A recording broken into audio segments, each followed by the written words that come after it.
বন্ধুরা, ভারতে SU-57 আসতে চলেছে আর এটা ভারতে আসা প্রথম স্টেলথ ফাইটার জেট হতে চলেছে। এটা S-400 সঙ্গে আসবে বলা হচ্ছে, আর এটা স্বয়ং রাশিয়ার ডিপ্লোমেটস অফিসিয়ালি জানিয়েছে।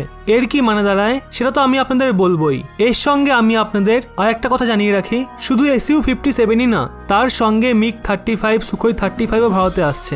এর থেকে বোঝাই যাচ্ছে রাশিয়া এখনো ভারতের থেকে আশা হারায়নি, যতই রাশিয়া ভারতের বিরুদ্ধে বয়ান দিক না কেন।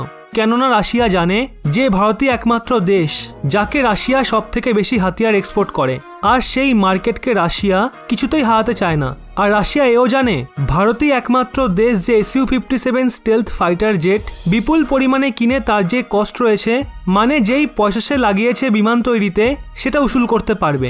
সবকিছু ডিটেলসে আপনাদের বলবো, শেষ অবধি সঙ্গে থাকবেন। বন্ধুরা, SU-57কে ডজনবার রাশিয়ার তরফ থেকে ভারতকে কিনতে বলা হয়েছিল। ভারত প্রতিবার এটা কিনতে অস্বীকার করে। এমনটা নয় যে দাম খুব বেশি, ভীষণই রিজনেবল প্রাইস, যথেষ্ট ভালো যুদ্ধবিমানও, অ্যালগোরিক্স ভীষণই ভালো। তবে এটাকে পুরোপুরি স্টেলথ বলে মনে করা হয় না। কিন্তু এই সময় ভারতের কাছে যত যুদ্ধবিমান আছে বা চীনের কাছেও যত যুদ্ধবিমান মজুত রয়েছে এই সময়ে, সেগুলোর সঙ্গে যদি আপনি এটার কম্পেয়ার করেন তবে এটা বেশি স্টেলথ।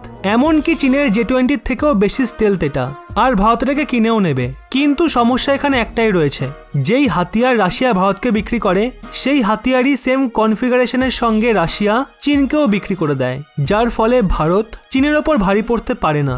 যেমন ধরুন, রাশিয়া ভারতকে যে S-400 দিচ্ছে, সেই S-400 চীনের কাছেও আছে। ভারতকে SU-57 দেয়, চীনের কাছেও SU-57 মজুত আছে। ভারতকে SU-30 দেয়, চীনের কাছেও SU-30 মজুত আছে। বরং রাশিয়া চীনকে তো SU-35ও দিয়ে রেখেছে। তাই এক্ষেত্রে ভারত কিভাবে যুদ্ধবিমান নিতে পারে যেটা অলরেডি চীনের কাছে মজুত রয়েছে?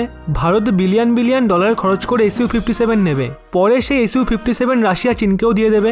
যদি রাশিয়া লিখিত দেয় যে সে কখনোই চীনকে SU-57 বেচবে না, তবেই ভারতেই বিমান কিনবে। দ্বিতীয়ত, এটাও বলা হচ্ছে ভারত তার নিজস্ব স্টেলথ ফাইটার জেট অ্যামকাও তৈরি করছে। এটার একটা মেন কারণ, যদি ভারত 4-5 বিলিয়ন ডলার SU-57 কিনতে খরচ করে দেয়, তবে ভারতের যে নিজস্ব প্রোগ্রাম রয়েছে সেটার জন্য পয়সা কিভাবে বাঁচবে? মনে করুন ভারত 5-6 বিলিয়ন ডলার খরচ করে SU-57 অনেক সংখ্যায় কিনে নিল, তাহলে আজ থেকে 7-8 বছর পর ভারতের নিজস্ব স্টেলথ ফাইটার জেট তৈরি হওয়ার যে স্বপ্ন রয়েছে সেটা তো পুরো মাটিতে মিশে যাবে। কিন্তু রাশিয়া এই সমস্ত কারণ থাকা সত্ত্বেও পিছু হতে রাজি নয়। তাই রাশিয়া এই সিদ্ধান্ত নিয়েছে যে ভারতে পরবর্তী যে এয়ার শো হবে ওই কর্ণাটকে, ভীষণই বড় এয়ার শো, যা প্রতি বছর হয়। দুনিয়া জুড়ে সমস্ত বড় বড় যুদ্ধবিমান আসে, ওখানে এটাকে প্রদর্শিত করা হবে। ওখানে SU-57 আসবে, S-400 আসারও খবর রয়েছে। যে SU-35, MiG-35 আছে সেগুলোকে ওখানে আনা হবে এবং সেগুলোও প্রদর্শিত হবে। রাশিয়া শুধুমাত্র এখানেই থেমে থাকবে না। 2021-এর ফার্স্ট কোয়ার্টারে রাশিয়ার রাষ্ট্রপতি ভ্লাদিমির পুতিনের স্বয়ং ভারতে আসার সম্ভাবনা রয়েছে। মানে মার্চ-এপ্রিলের সময় করে, যখন করোনা দাপট অনেকটাই কমে যাবে, তখন উনি ভারতে আসবেন আর উনি পার্সোনালি SU-57 এর জন্য লবিং করবেন। তারপর কি ভারত এটাকে কিনে নেবে? দেখুন, রাশিয়া যত কিছু করছে সেগুলো কোনো কিছু করারই প্রয়োজন ছিল না। যদি রাশিয়া শুধু লিখে দেয় যে সে SU-57 চীন বা পাকিস্তান কাউকে এক্সপোর্ট করবে না, তবে ভারত সেই বিমান অসংখ্য মাত্রায় কিনতেই পারে। তাহলে SU-57কে না তো এয়ার শোতে আসার প্রয়োজন আছে, আর না তো ভ্লাদিমির পুতিনকে ভারতে আসতে হবে।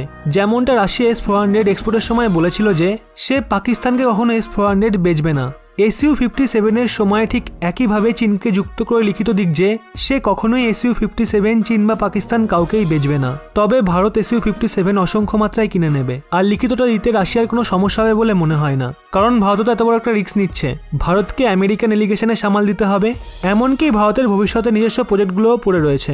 ভারত যদি এত বড় একটা রিস্ক নিয়ে SU-57 কিনতে পারে, তাহলে রাশিয়া কেন সামনে একটা লিখিত দিতে পারবে না? এই ব্যাপারে আপনাদের কি মতামত অবশ্যই নিচে কমেন্টে জানান।